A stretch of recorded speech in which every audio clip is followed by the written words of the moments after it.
तेरे चेहरे पे भी यही देख के खुशी आ रही होगी ना कि फाइनली वो वीडियो मुझे मिल ही गई जिसको मैं इतने टाइम से ढूंढ रहा था कि ऐसे टॉपिक्स मिल जाए मुझे लास्ट दिन के अंदर जिनको अगर मैं पढ़ूं तो मेरे को सबसे ज्यादा रिटर्न मिले। और हर कोई यही चाहता है यार, प्रॉफिट का ही खेल है कि मैं थोड़ा इन्वेस्ट करूं और ज्यादा मुझे रिटर्न मिले। तो बस बिल्कुल सही जगह आकर तू रुक गया है यार। यहां पर इस वीडियो के अंदर आज जो मैं तुम्हें टॉपिक बताने वाला हूं, ये टॉपिक लास्ट दिन आपको सबसे पहले कवर करने हैं। आई होप कि अभी तक आपने जो सुबह वाला सेशन था एमसीक्यू वाला वो कवर कर लिया होगा, आपके एमसीक्यू बहुत अच्छे से कवर हो गए होंगे। अब हमें देखना है कि कौन से हमारे इंपॉर्टेंट टॉपिक्स हैं जिनको अगर हम कवर करेंगे तो हमें सब्जेक्टिव पोर्शन में सबसे ज्यादा फायदा मिलेगा और इन्हीं टॉपिक से आपको एमसीक्यू भी आएंगे।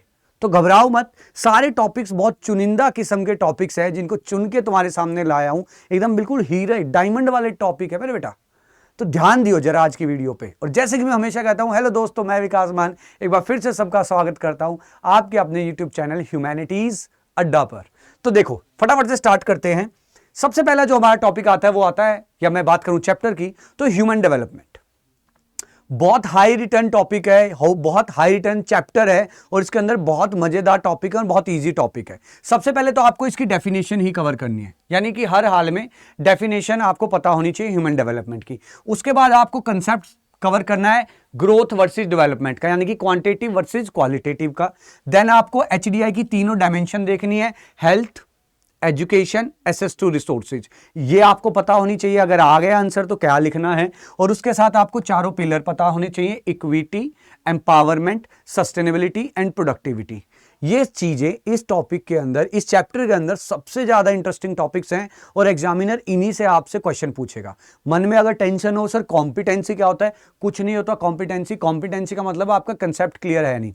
आपको कोई सिचुएशन दे देगा और उस सिचुएशन में आपको बोलेगा कि बताओ ये चार पिलर क्या इंपैक्ट डालते हैं। लिखना इन पिलर्स के बारे में ही है, बट बस क्वेश्चन को आपको, आपका पहले मोटिवेशन वो क्वेश्चन में तोड़ने की कोशिश करता है। अगर आप उस क्वेश्चन को समझ गए कि यार मेरे को तो 4 पिलर्स लिखने हैं, उठाकर लिख दोगे। बस ये फर्क है, वो आपका कंसेप्ट चेक कर रहा है, रट्टाफिकेशन नहीं है। और ये चारों टॉपिक ऐसे हैं जो आपके कंसेप्चुअल टॉपिक है। ठीक है, ये चैप्टर सबसे पहले कवर करना है। उसके बाद अगर मैं बात करूं तो प्राइमरी एक्टिविटी, प्राइमरी एक्टिविटी का हर हाल में टॉपिक कवर करने हैं। भैया बहुत लंबा चैप्टर, बहुत इजी चैप्टर है, तो बच्चों को टेंशन होती है सर क्या क्या कवर करूं। बहुत तरीके की एग्रीकल्चर टाइप्स हैं, फिर नोमैडिक हर्डिज्म भी है, पेस्टोरल नोमैडिज्म आ गया, कमर्शियल आ गया, मिक्स फार्मिंग आ गई, क्या करूं क्या नहीं करूं। भाई बात सुन, ये वाले क्लियर कर। सबसे पहले क्या करना है, इंटेंसिव वर्सेस एक्सटेंसिव का तेरे को डिफरेंस पता होना चाहिए कि इंटेंसिव सब्सिस्टेंस एग्रीकल्चर क्या है और एक्सटेंसिव कमर्शियल ग्रेन फार्मिंग क्या है। इनका मेन डिफरेंस, वो वहां पर मशीन यूज होती है एक्सटेंसिव में, इंटेंसिव में मैनुअल लेबर है। वो सारे डिफरेंस तेरे को पता होने चाहिए। उसके बाद तेरे को पता होना चाहिए कमर्शियल लाइफ स्टॉक रेयरिंग, रेंचेज होती हैं, अच्छा हेल्थ केयर सिस्टम अच्छा होता है, साइंटिफिक ब्रीडिंग होती है, प्रोडक्ट्स को अच्छे से साइंटिफिकली पैक कर कर एक्सपोर्ट किया जाता है, रेगुलेटेड ग्रेजिंग होती है। सारी चीज़ें पता हो तेरे को, फार्मिंग ऑर्गेनाइजेशन पता हो, कलेक्टिव एंड कोऑपरेटिव दोनों, कलेक्टिव कोलखोज यानी कि यूएसएसआर, कोऑपरेटिव यानी कि यूरोप की, जो रिसोर्सेज पूल करते थे अपने, लेकिन ऑनरशिप उनके पास रहती थी। फिर आपको प्लांटेशन एग्रीकल्चर का पता होना चाहिए, यूरोपियंस लाए थे, क्या क्या फीचर है, बड़ी एस्टेट्स, ट्रांसपोर्ट नेटवर्क की कनेक्टिविटी होनी चाहिए पोर्ट्स और फैक्ट्रीज से, चीप लेबर अवेलेबल होती है, मोनोकल्चर होता है, कौन कौन सी क्रॉप्स हैं, और 2-3 ना कंट्रियों के नाम याद कर लियो, कहां पर कौन सी कंट्री में, ट्रॉपिकल कंट्री में कौन सी क्रॉप लगी थी ना। 2-3 कर लेगा सफिशिएंट रहेगा। ठीक है, ये कवर हो जाएगा। इसके बाद तुझे क्या करना है, पॉपुलेशन प्लस पॉपुलेशन। हमेशा बोलता हूं ये दोनों चैप्टर बहुत जरूरी हैं और बहुत ही मजेदार चैप्टर है, एग्जामिनर के लिए फेवरेट चैप्टर बन जाते हैं कई बार ये, खासकर लॉन्ग क्वेश्चन आंसर के लिए। क्या करना है, सबसे पहले तू फैक्टर्स कवर करेगा जो इंपैक्ट डालते हैं कहीं भी पॉपुलेशन डिस्ट्रीब्यूशन पे।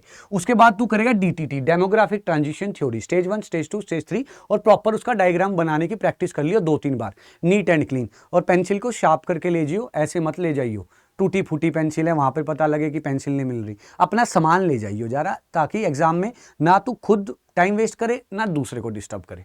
आगे डेंसिटी के टाइप्स तेरे को पता होनी चाहिए, अर्थमेटिक डेंसिटी यानी कि नॉर्मल डेंसिटी, फिजियोलॉजिकल डेंसिटी, क्या डिफरेंस है ये तेरे को पता होना चाहिए। ठीक है, उसके बाद तेरे को 4 फेजेस पता होने चाहिए। Population plus population, book 1 book 2। तो बुक 2 में तेरे को फेजेस पता होनी चाहिए, 1901 टू 1921, 1921 टू 1951, जहां स्टेडी पॉपुलेशन थी। पहले वाले में तो पॉपुलेशन हाई फ्लक्चुएशन थी, ग्रोथ नहीं थी। दूसरे में ग्रोथ स्टार्ट हुई, 51 टू 81 पॉपुलेशन एक्सप्लोजन हुआ। 81 के बाद क्या हुआ था बेटा, पॉपुलेशन बढ़ी थी लेकिन लो स्पीड से बढ़ी थी। कुछ स्टेट्स के नाम याद रख लियो कि किन्होंने सबसे ज्यादा कंट्रोल करा और किन्होंने कंट्रोल नहीं करा, बस इतना बेसिक याद रख लियो। आगे अगर बात करें ट्रांसपोर्ट एंड ट्रेड, बहुत दिमाग खराब होता है। तो अब तक मैं ये उम्मीद कर रहा हूं कि तूने मेरी मैप्स वाली वीडियो देख ली होगी। कहां देखनी है फिर बता देता हूं, तूने अभी तक देख ली होगी। कहां गई, अरे कल परसों ही तो करवा के हटा हूं मैं। ये देखिए रही, ये 17,000 बच्चों ने अभी तक देख लिया। जब तक तू देखेगा 20-25 हो जाएगी। तो ये वाली मैप वाली वीडियो देख ली और मैं उम्मीद कर रहा हूं तूने देख ली होगी, ठीक है। और ये तेरे मैप कवर हो गए होंगे। चलो भाई, इसके बाद स्वेज कैनाल इसमें कवर करनी है क्योंकि कई बार सोर्स बेस्ड आ जाता है। ट्रांसकॉन्टिनेंटल सारी कवर करनी है। नाम मत याद करियो उनके स्टेशंस के, उनके फीचर्स याद कर लियो, कहां से कहां जाती थी, किस पर्पस के लिए जाती थी, वो सारी चीजें। और खासकर ट्रांस साइबेरियन 9332 किलोमीटर लॉन्गेस्ट है, डबल ट्रैक है, इलेक्ट्रीफाइड है ना, मेन है, ज्यादातर ट्रांसपोर्ट रेलवे ट्रैक के थ्रू होता है। रशिया में वेस्ट ऑफ उरल्स में है, मॉस्को में हब है। ये चीजें तुझे याद रखनी है। फिर तुझे याद है बीओटी। बीओटी बेटा बोट वो वाली नहीं, कश्ती वाली बोट नहीं, बैलेंस ऑफ ट्रेड कि import is greater than export, it means कि नेगेटिव ट्रेड, नेगेटिव इंपैक्ट। ये वाला 3 नंबर में बहुत फेवरेट क्वेश्चन होता है एग्जामिनर के लिए। फिर तेरे को याद रखना है कंपैरेटिव एडवांटेज यानी कि बेसिस ऑफ ट्रेड, वो याद रखने हैं। कंपैरेटिव, ट्रांसफरेबिलिटी, ये सारी चीजें तेरे को तीनों जो हैं वो याद रखने हैं। बस इन 2 चैप्टरों में ये तू कवर कर लेगा, हो जाएगा तेरा काम, ठीक है। और जो बच्चे पूरे साल से पढ़ रहे हैं यार भैया, तुम्हें तो कुछ कहने की जरूरत नहीं है, तुम तो टॉपर हो ही, ठीक है। ये मेरे वो प्यारे दोस्तों के लिए जो थोड़े नहीं ध्यान दे पाए और थोड़ी लेट जागे, बट देरी नहीं हुई है, अभी भी हो जाएगा। अब तुम्हारे मन में सवाल आ रहा होगा, सर ये सारी चीजें हम करें कहां से, समझ नहीं आ रहा। तो भाई सुबह एमसीक्यू की क्लास अटेंड कर ली होगी तो तुमने 25 तारीख को दोपहर को 12 बजे एमसीक्यू हमने करे थे। उसी के बाद शाम को 5 बजे टॉपिक्स प्लस क्वेश्चन लेकर आ रहा हूं, यानी कि इंपॉर्टेंट टॉपिक्स प्लस क्वेश्चन। तो अगर तू नहीं खुद कर सकता तो मेरा सेशन ज्वाइन कर लियो 5 बजे 25 तारीख को, वहां मैं कवर करवा दूंगा। वहीं अगर तू रात को 9 बजे भी ज्वाइन कर लेगा तो बेटा तेरा डबल फायदा हो जाएगा। क्यों? क्योंकि रात को ला रहा हूं एक ऐसा गेस्ट पेपर कि बस मजा ही बांध देगा। बाकी तेरे को समझ पता ही है कि इसका क्या काम है, ठीक है। इसके बाद सुबह अगले दिन यानी कि 26 तारीख को जब तेरा एग्जाम होगा, सुबह भी मैं तेरे को मिलूंगा, तेरा आखिरी तक साथ नहीं छोड़ूंगा, लास्ट एग्जाम हॉल तक छोड़ के आऊंगा तेरे को। उस टाइम ये देख लियो कि लास्ट मोमेंट पे कई बार ऐसे टॉपिक्स हमें फंस जाते हैं जो एकदम हम पढ़ के गए, वैसे याद नहीं होते हमें, लेकिन हम पढ़ के गए हैं और जाते ही एग्जाम में मिल गए। लिख दियो उसको फटाफट, सबसे पहले उसके पॉइंट लिख लियो रफली, ताकि बाद में तेरे को काम आ जाए, ठीक है। आगे चल ले, अगर तू कह रहा है मैं खुद ही कर लूंगा तो और सुन ले फिर मेरे लिए। लैंड एंड वाटर रिसोर्सेज, अब 2 चैप्टर हैं, रिसोर्सेज के चैप्टर हैं, घबराहट होती है क्या करें। तो सबसे पहले बढ़िया लैंड डिग्रेडेशन के कारण क्या है और कैसे उसको सॉल्व कर सकते हैं। वाटर स्केर्सिटी के रीजंस क्या है, अनइवन डिस्ट्रीब्यूशन है, ठीक है। ऐसे वाले जो सारे कारण हैं वाटर स्केर्सिटी के, पॉपुलेशन बढ़ रही है, डिमांड बढ़ती जा रही है, प्रॉपर अनइवन डिस्ट्रीब्यूशन हो गया, सप्लाई नहीं कर रहे, डिस्ट्रीब्यूशन ठीक नहीं है, अनइवन डिस्ट्रीब्यूशन है रेनफॉल का, लेकिन साथ में ही जो हम डिस्ट्रीब्यूट कर रहे हैं वो भी बराबर नहीं कर रहे, तो दोनों डिस्ट्रीब्यूशन आ गई। अच्छा, इसके अलावा और हम क्या लिख सकते हैं, पॉल्यूशन सबसे बड़ा कारण, इसलिए स्केर्सिटी हो रही है।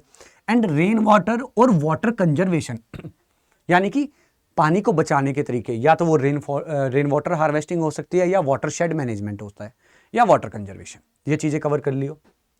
उसके बाद है बेटा तेरा प्लानिंग एंड प्रॉब्लम्स वाला चैप्टर। प्लानिंग के चैप्टर के अंदर तुझे को ड्रोट प्रोन एरिया प्रोग्राम करना है, डीपीएपी, भरमौर केस स्टडी तेरे को अच्छे से पढ़ लेनी है, और साथ में इंदिरा गांधी कैनाल की स्टडी पढ़नी है। इसके तेरे को पॉजिटिव इंपैक्ट और नेगेटिव इंपैक्ट दोनों पढ़ने हैं, और उसके बाद मेजर भी पढ़ने हैं कि अगर पॉजिटिव नेगेटिव इंपैक्ट के बाद कैसे सुधारे। तो ये पूरी कवर करके जाइयो, रट्टा मत मार के जाइयो कि 2 स्टेजेज में हुई थी, 1958 में स्टार्ट हुई, 1960 में पहली स्टेज। ये तो बेसिक चीजें हैं, सीबीएसई ये नहीं पूछेगा तेरे को इन्हीं से ही पॉजिटिव नेगेटिव और मेजर बता दे। प्रॉब्लम्स में आएगा तो बेटा तू स्लम्स की प्रॉब्लम पढ़ लियो सबसे पहले, ठीक है। ओवर क्राउडिंग हो गया, माइग्रेशन हो गया है, ये सारी प्रॉब्लम्स आ जाएंगी। फिर अर्बन वेस्ट मैनेजमेंट यानी कि सॉलिड वेस्ट मैनेजमेंट में जो अर्बन एरिया में है वो तेरे को पढ़ना है, और उसके बाद करना है तेरे को स्मार्ट सिटी वैसे दूसरे चैप्टर का टॉपिक है, बट मैं इसमें इंक्लूड करता हूं क्योंकि अगर मैं एनसीईआरटी बनाता तो मैं यहीं डालता इसको, स्मार्ट सिटी मिशन, क्योंकि सारी प्रॉब्लम्स है तो सॉल्यूशन भी तो स्मार्ट सिटी का वहीं देना चाहिए था एनसीईआरटी को, बट इट्स ओके। हो गया जो हो गया, लेकिन ये जरूर तू कवर करके जाइयो। तो ये ऐसी चीजें हैं, ये ऐसे टॉपिक्स हैं जो लास्ट मोमेंट पे तो हर कंडीशन पे तुझे कवर करने ही करने हैं, ठीक है।